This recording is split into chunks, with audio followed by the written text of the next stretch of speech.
Diarrhoea ने सोनल को इतना कमजोर कर दिया था कि उसे बेड से उठने तक की हिम्मत नहीं हो रही थी। अच्छी बात यह थी कि ये सब प्रॉब्लम्स फ्राइडे को हुई थी।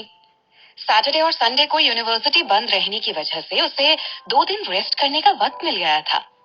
इन 2 दिनों में आराम करके वो अब पूरी तरह बेहतर महसूस कर रही थी।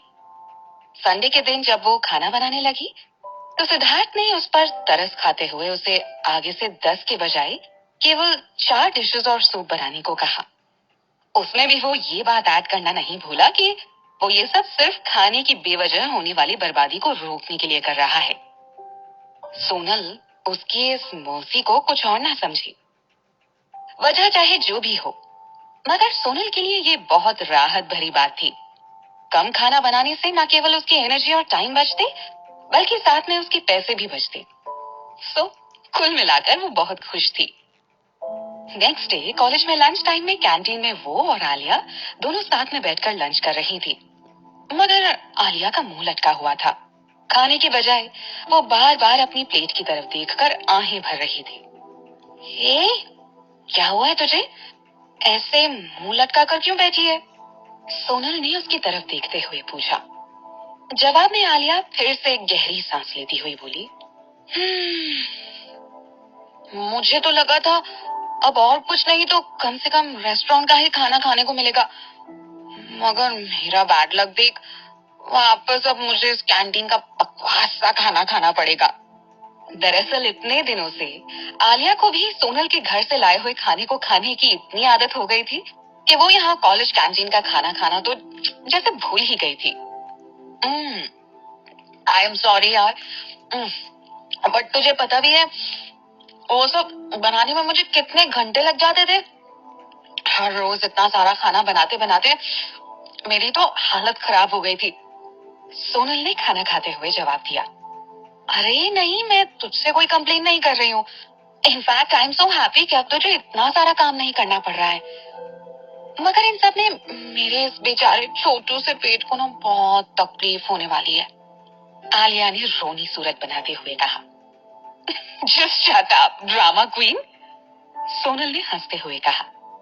मगर आलिया ने झट से सोनल का हाथ पकड़ते हुए कहा, बट सीरियसली यार, अब क्योंकि तेरे पतिदेव ने।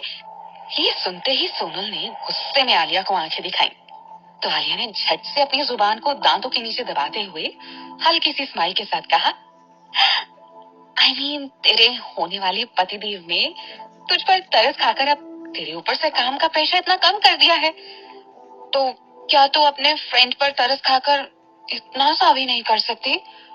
बस सुबह उठकर अब तुझे खाना ही तो बनाना है, तो तू कहेगी तो मैं मेरे खाने के पैसे भी तुझे देने को तैयार हूँ। बट सीरियसली यार, अब ये कैंटीन का खाना मुझसे और नहीं खाया जाएगा, आलिया ने रोनी सूरत बनाते हुए कहा। जी नहीं, मैं रोज रोज सुबह उठकर अपनी नींद खराब करने वाली नहीं हूँ, सोनल ने खाते हुए कहा। तभी उसे जैसे कुछ याद आया। अब आलिया यार, वो कोई जॉब मिली क्या? मेरे पास अब ज्यादा पैसे नहीं बचे हैं, उसने अब सीरियस होते हुए आलिया से पूछा। हाँ, वो मैं, कहते हुए आलिया ने अपनी प्लेट से नजरें हटाकर सोनल की तरफ देखा, मगर उसके पीछे खड़े आदमी को देखते ही उसके एक्सप्रेशंस बदल गए। सोनल, वो तुम्हारे पीछे, कहते कहते वो रुक गई। क्या क्या हुआ? ऐसे क्यों बिहेव कर रही है जैसे कोई भूत देख लिया हो तूने?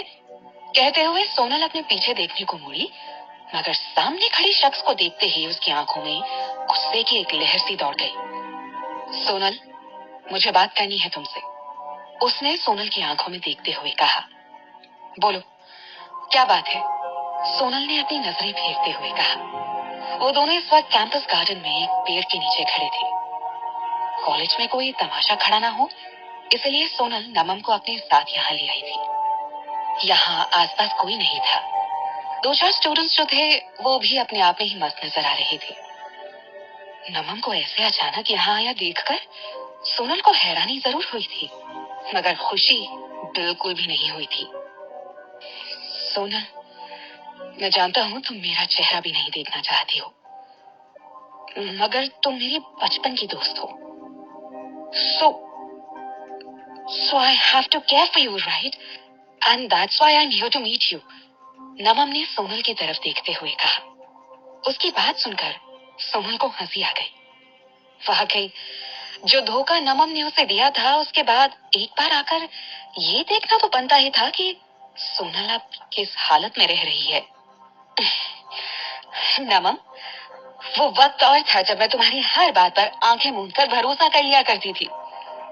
अब जब मैं तुम्हारा असली चेहरा देख चुकी हूँ ना, तब इतना तुम यकीन के साथ कह सकती हो कि तुम यहाँ केवल मुझसे मिलने तो बिल्कुल नहीं आए हो। सोनल ने ये बात लगभग नमम का मजाक उड़ाते हुए कही थी। सोनल को अब पूरी तरह यकीन हो चुका था कि जिस नमम को वो इतने सालों से जानती थी, वो बिल्कुल झूठा था। उसकी असलियत यही थी जो इस समय उसके सामने थी। नमम बहुत जल्दी पायल से शादी करने वाला था और पायल मेहता इस वक्त मेहता ग्रुप ऑफ कंपनीज के मालिक की इकलौती वारिस थी। वो कंपनी जिसके साथ इस वक्त नमम सिंघानिया पार्टनरशिप में काम कर रहा था। सोनल के साथ उसका मिलना जुलना उसके और पायल के रिश्ते में दरार ला सकता था। ऐसे में नमम इतना बड़ा रिस्क लेकर सोनल से केवल उसका हालचाल लेने के लिए मिलने आएगा, ये बात हजम होने वाली बिल्कुल नहीं थी। ना ही सोनल के हिसाब से वो इतनी खूबसूरत थी कि नमम अपने रिलेशनशिप को खतरे में डालकर उससे मिलने यहाँ तक आता।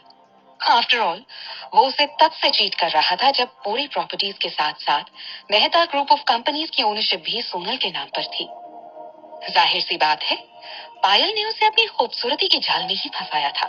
तो फिर अब वो सोनल के पास क्या लेने आया था? सोनल को इस तरह सीधे मुद्दे पे आ जाने से नमम ने हथियार डाल दिए और बात को गोल गोल घुमाने के बजाय सीधे मुद्दे पर आते हुए बोला, क्या सच में सिद्धार्थ रॉय कपूर तुम्हारा बॉयफ्रेंड है? अगर वो मेरा बॉयफ्रेंड है भी तो तुम्हें उससे कोई फर्क नहीं पड़ना चाहिए mister Naman Singhania. Go and enjoy with my sister. Sonal ने एकदम सीधे शब्दों में उससे कहा। उसकी बात सुनकर नमम ने परेशान होते हुए कहा, देखो सोनल, मैं जानता हूँ तुम मुझसे नफरत करने लगी हो, लेकिन इसका ये मतलब बिल्कुल नहीं है कि तुम सिद्धार्थ जैसे फ्लर्ट के साथ अपनी जिंदगी बर्बाद कर लो। अगर तुमने ये सब सिर्फ मुझे जलाने के लिए किया है तो मैं अभी क्लियर कर देता हूँ कि इन सब से मुझे कोई फर्क नहीं पड़ता है, लेकिन मुझे जलाने की कोशिश में तुम अपनी जिंदगी बर्बाद कर लो, ये मुझे जरा भी मंजूर नहीं है। मुझे तो ये सोचकर भी अफसोस हो रहा है कि वो बस खिलौने की तरह तुम्हारे साथ खेल रहा है और तुम उसके जाल में फंसती जा रही हो। इन सब के बाद उस अमीरजादे का तो कुछ नहीं बिगड़ेगा, मगर बाद में तुम्हारे बारे में लोग तरह तरह की बातें जरूर बनाएंगे। तुम्हें यह अजीब नहीं लगता कि वो कितना हैंडसम है, करोड़ों रुपए कमाता है, कितनी बड़ी कंपनी का मालिक है, मगर फिर भी उसकी कभी कोई गर्लफ्रेंड पब्लिकली नजर नहीं आई? क्यों? क्योंकि वो उन्हें सबसे छिपा कर रखता है।